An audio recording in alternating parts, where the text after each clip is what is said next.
This is the Dollemore Daily, and I'm Jesse Dollemore.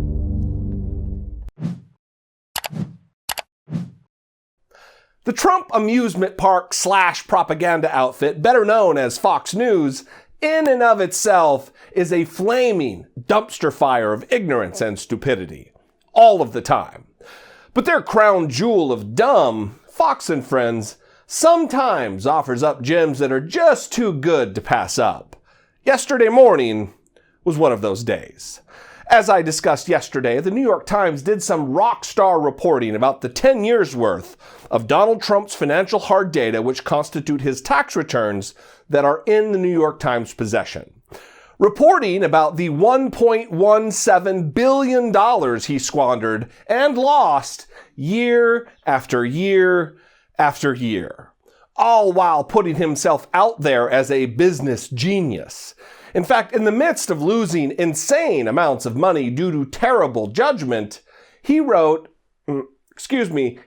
ghostwritten and published his book, The Art of the Deal, touting himself as a maven of money-making. But it was all lies. In fact, as the New York Times reported, quote, while Donald Trump reported hundreds of millions of dollars in losses for 1990 and 1991, his father, Fred Trump's returns showed a positive income of $53.9 million with only one major loss, $15 million invested in his son's latest apartment project. So Donald Trump was such a stupid flunky that he not only burned through all of the hundreds of millions of dollars that his daddy had given him, but he also was responsible for the only financial loss his father experienced during that period. What a mook. Look, these are the facts. This is reality. Unless, of course, you're a loyal devotee of the Three Musketeers of Dumb on Fox News' Fox and Friends. Because they discussed this New York Times story and came away with it with a completely different take. So different that these dummies think losing over $1 billion is a good thing. For us, or at least for me, I can't imagine having that much money, spending that much money, and being in debt. For him, it makes sense. He's buying now, building it up because he had confidence. He knows the properties would be worth more. The properties began to build in '86. He bought in '87. He spent $29 million on a yacht. The market crashed the next day. So no problem. He held on to it. He bought a shuttle operation. It didn't do too well, but he held on to it. But when he sells it, he takes the loss on his taxes. So for you or I, maybe buying a summer home is a big move, or maybe even a trailer. But for Donald Trump, he says, I got some money, but I want to really expand my empire. I want to take chances. That's what he's done through his entire life, as a personality, as a host, as a businessman. Well, guess what? Not all of us win on everything we buy. I think that's how the voter feels. Absolutely. I feel like they realize he's a billionaire. He was campaigning on the trail with his plane behind him that's as big as a Delta jet with his name on it.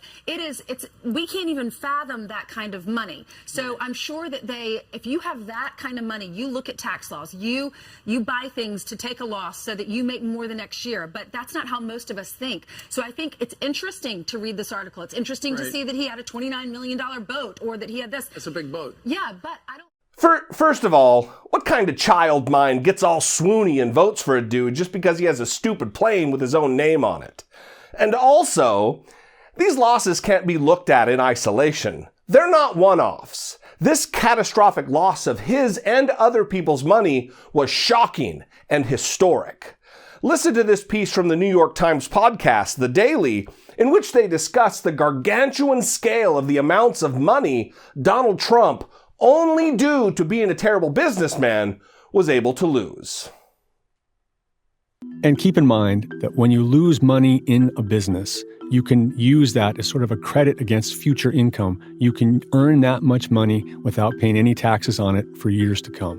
In 1990, he has $400 million in losses that he can use to write off income for the next 18 years. The next year, that grows to $665 million. In losses. In losses that he can carry forward to write off income in future years.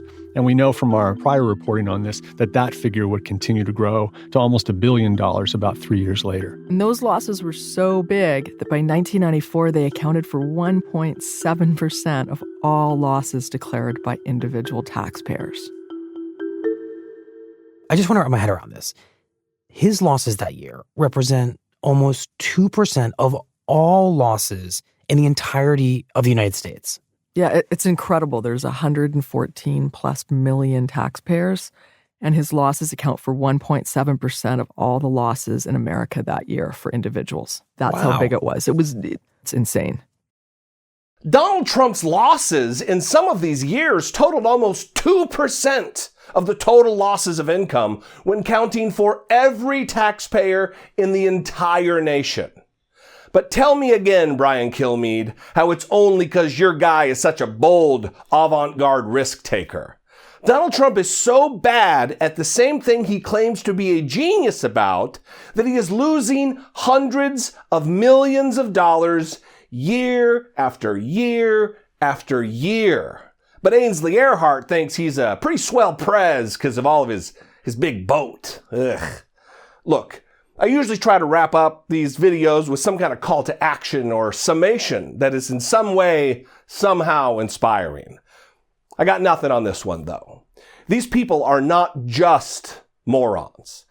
They're morons, to be sure, but they're also dangerous because they command the thinking and attention of millions of people who have become hypnotized by the shameless propaganda that they deliver 24 hours a day and 7 days a week, 365 days a year. It's the sheer numbers of Fox viewers that should startle you. It should shock you so much that you are champing at the bit for the 2020 election to get every single person you know who will be old enough to cast their own ballot and get them out there. We are in crisis mode, America.